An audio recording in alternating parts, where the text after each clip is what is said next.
জগন্নাথ বিশ্ববিদ্যালয়ের অধিকাংশ শিক্ষার্থীদের দাবি ছিল যথাসময়ে নির্বাচন বাস্তবায়ন করা, কিন্তু গত 2 নভেম্বর সকল ছাত্র প্রতিনিধিদের নিয়ে আয়োজিত মতবিনিময় সভায় একটি ছাত্র সংগঠন নির্বাচন পেছানোর জন্য জোরাজুরি করতে থাকে।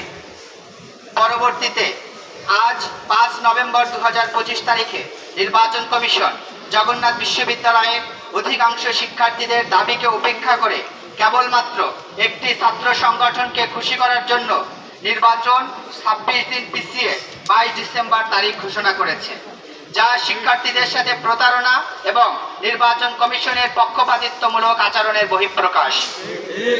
এর আগেও আমরা লক্ষ্য করেছি যে জাকসু এবং রাকসু নির্বাচন বানচাল করার জন্য এই বিশেষ পক্ষ ব্যাপক অপচেষ্টা চালিয়েছে এবং তারা শিক্ষার্থীদের উপরে হামলা পর্যন্ত করেছে। আজ তফসিল ঘোষণার মধ্য দিয়ে নির্বাচন কমিশন যে দলকানা এবং ক্ষমতার কাছে মাথা নত করার নোংরা কালচার চালু করেছে, তা শিক্ষা ব্যবস্থা এবং বিশ্ববিদ্যালয়ের সার্বিক পরিবেশের জন্য কলঙ্কিত ইতিহাসের সূত্রপাত করেছে। আমরা বিশ্ববিদ্যালয় শিক্ষকদের দ্বারা এমন পক্ষপাতিত্বমূলক আচরণ এবং দুর্বল মানসিকতার সিদ্ধান্ত কখনোই প্রত্যাশা করি না। তাদের এই আচরণের দ্বারা আমরা শিক্ষার্থী হিসেবে ব্যথিত এবং সংক্ষুব্ধ।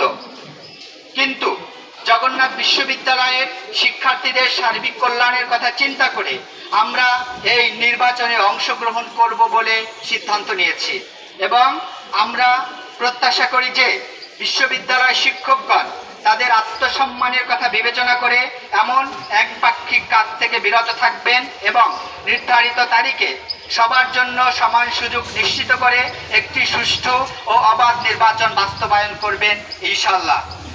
আমরা স্পষ্ট করে বলতে চাই, নির্বাচন কমিশনের এই আচরণ মোটেই কাম্য নয়, কিন্তু সার্বিক কল্যাণের কথা চিন্তা করে বিশ্ববিদ্যালয়ের সুষ্ঠু পরিবেশ বজায় রাখতে আমরা বাংলাদেশ ইসলামী ছাত্র শিবির জগন্নাথ বিশ্ববিদ্যালয় শাখা আমরা নির্বাচনে অংশগ্রহণ করব।